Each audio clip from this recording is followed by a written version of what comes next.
refugiados de la información creando ficciones, un guionista del cine retador y los Foo Fighters que ya se sienten como el frío de otoño en la ciudad. Bienvenidos a Sincronía.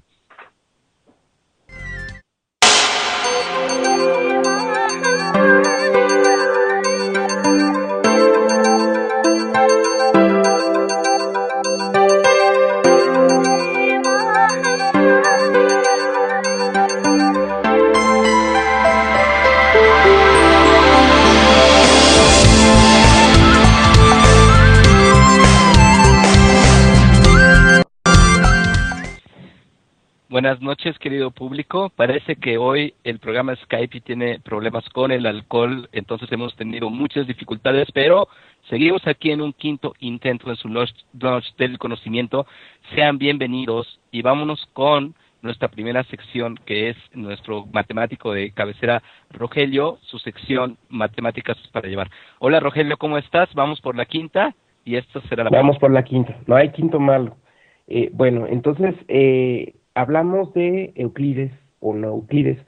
La vez pasada hablamos de ese gran trabajo de Euclides que son los elementos. Son 13 libros donde expone una serie de conocimientos matemáticos muy importantes y empieza con una lista de axiomas y de postulados. Los postulados se refieren ya a temas de geometría. Los primeros 4 son muy sencillos. Básicamente lo que dicen es que podemos utilizar la regla y el compás, una para trazar rectas, el otro para trazar circunferencias de cualquier longitud, de cualquier radio, en cualquier punto.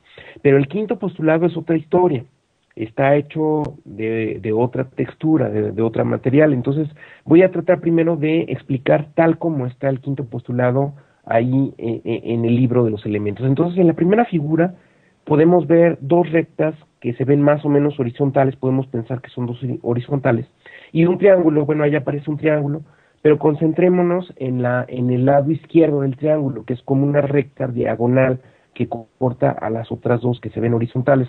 Lo que dice el quinto postulado es que si de los diversos ángulos que se forman entre las dos rectas horizontales y la recta diagonal, nos fijamos en los ángulos que están del lado izquierdo, vamos a decir, por poner un lado, del lado izquierdo y adentro entre las dos rectas paralelas, entonces si esos ángulos suman menos de 180 grados, menos de dos ángulos rectos, las dos rectas en realidad no son tan horizontales, sino que se van a cortar cuando las prolonguemos indefinidamente hacia el lado izquierdo. Como ven, es un postulado bastante más elaborado que los otros. Pero después, con el tiempo, en la historia de las matemáticas, se logró demostrar que ese postulado es equivalente al siguiente, que si ustedes ven de nuevo la figura 1, ven ahí el triángulo, que está marcado con los ángulos que se forman adentro del triángulo, en 3 distintos colores, el ángulo rojo, el ángulo azul, el ángulo amarillo. Entonces, la suma de esos 3 ángulos va a ser lo que llamamos 180 grados. En la parte de arriba ustedes ven cómo los 3 ángulos están juntos formando una línea recta, y esa es una manera de comprobar que en efecto, sea cual sea el triángulo, sea isósceles, equilátero, rectángulo, etcétera, sea cual sea el triángulo, se va a formar siempre esos 180 grados con los 3 ángulos.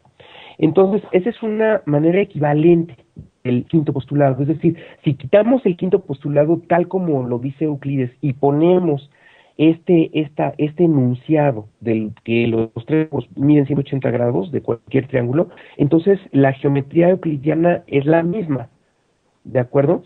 Entonces la manera de salirnos de esa geometría es negando este postulado, y voy a ilustrar con otras 2 imágenes las alternativas de la geometría euclidiana, es decir, las geometrías no euclidianas.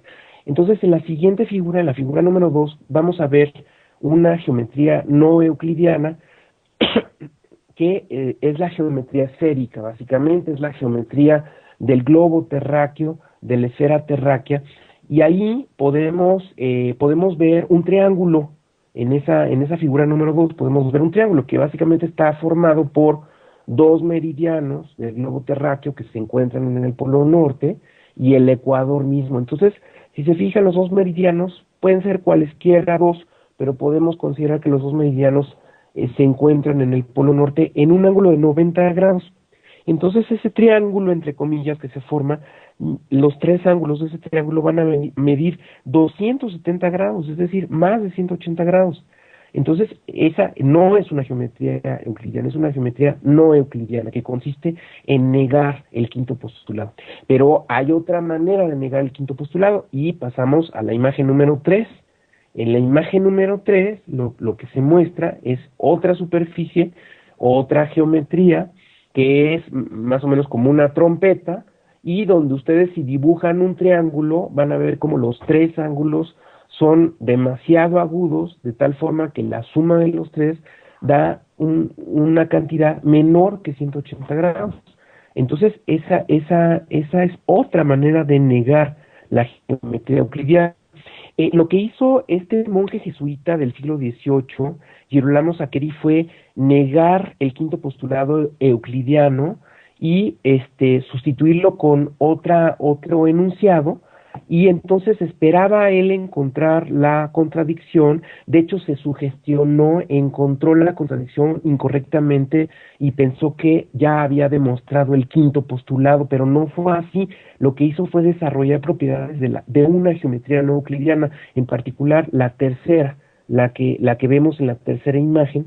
Esa geometría es la que desarrolló Saccheri y después otros matemáticos, Bolyai y Lobachevsky, desarrollaron y formalizaron esta tercera geometría no euclidiana.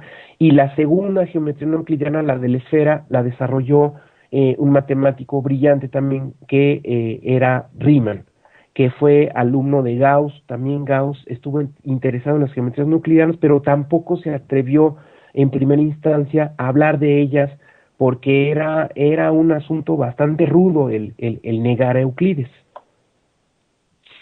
Rogelio, este método que siguió Saccheri se llama, ¿verdad? Saccheri. Podría decirse que a partir de tratar de demostrarlo o de querer encontrar la demostración definitiva, encontró la negación. Esto me recuerda a algún método lógico que se llama algo así como reducción al absurdo. No sé si tenga algo que ver, ¿no? Sí, exactamente. Ese método fue el que usó Saccheri. El método de la reducción al absurdo consiste en lo siguiente, básicamente. O sea, tú quieres demostrar algo, ¿no? Cualquier cosa, ¿no? Quieres demostrar que la Tierra es redonda, por decir. Entonces, niegas lo que quieres demostrar. Bueno, vamos a suponer que no es redonda. Entonces, llegas a una contradicción, y en ese momento la lógica matemática nos dice: ya terminaste. Como al negar llegas a una contradicción, entonces ya demostraste. Entonces, eso fue lo que hizo Saccheri: negar el quinto postulado, llegar a una contradicción, y aparentemente entonces demostró el quinto postulado, pero no fue así. Ok, y a partir de estos desplazamientos de la geometría euclidiana que nos estás contando, por lo que sé, el campo de la geometría se ha vuelto cada vez más rico, más complicado, más complejo y más interesante, ¿no? Sí, lo que sucede es que se expande el universo, ¿no? Fíjate, algo que no mencioné, pero que ahorita lo puedo mencionar, es que una de las dos geometrías no euclidianas, es decir, la de la esfera, es precisamente la que modela nuestro universo. Eso lo demostró incluso experimentalmente Einstein a principios del siglo pasado, del siglo XX. Entonces, la geometría del universo es una geometría no euclidiana. De la esfera terrestre es no euclidiana. Entonces, el hablar de otras geometrías hace que nuestro conocimiento se expanda, pues, y se acerque más a cómo son las cosas, ¿no? Por ejemplo, un campo muy difícil y muy complicado. Yo tenía un amigo que en paz descanse, matemático y poeta, que se adentró mucho en el campo de la geometría hiperbólica y me hablaba de las geodésicas. Yo creo que este es un campo que podríamos tocar en otro momento, pero ¿nos podrías decir un pequeño adelantito de lo que es esto? Sí, la geometría hiperbólica, digamos, es otra manera de estas dos geometrías euclidianas. De hecho, la tercera imagen, la que estamos viendo ahorita de la silla de montar, una silla de montar, básicamente es como una silla de montar de esas donde se monta uno para andar en caballo, esa superficie es una superficie que se puede llamar hiperbólica. Hay otras maneras de hablar de esa superficie con otros modelos, por ejemplo, Poincaré habló de ese modelo, pero no nos estamos saliendo del tema, básicamente estamos hablando de las geometrías no euclidianas, que únicamente son de esos dos tipos, y eso ya también quedó demostrado. Ok, y ya por último, me acuerdo que también la reducción al absurdo fue utilizada por algunos filósofos. Creo que un filósofo llamado Hume, un empirista, la usó precisamente para cuestionar a los fenómenos conocidos como milagros, ¿no? Los fenómenos religiosos. No sé si te acuerdas de este asunto.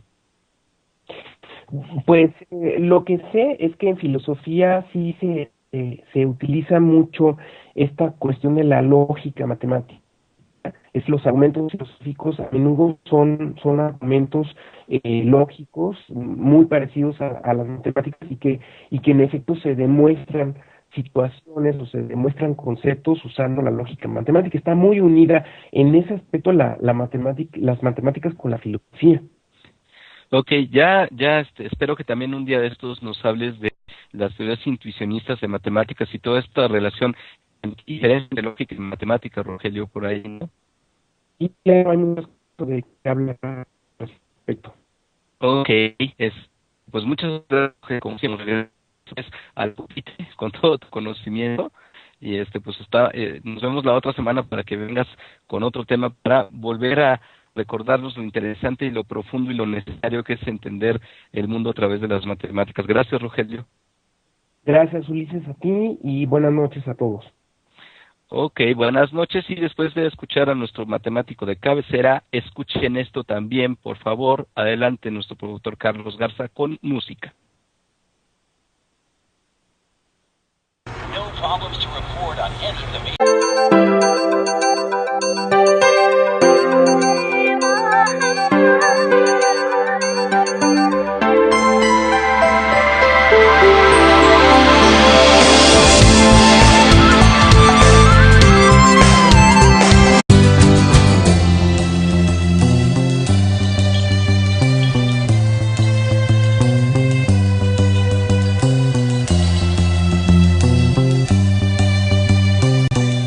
Bulleros de la información creando ficciones, un guionista de...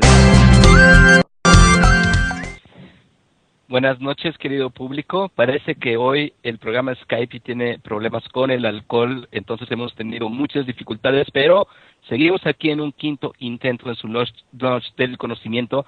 Sean bienvenidos y vámonos con nuestra primera sección, que es nuestro matemático de cabecera, Rogelio, su sección Matemáticas para Llevar. Hola, Rogelio, ¿cómo estás? Vamos por la quinta y esta será la... Vamos por la quinta, no hay quinto malo.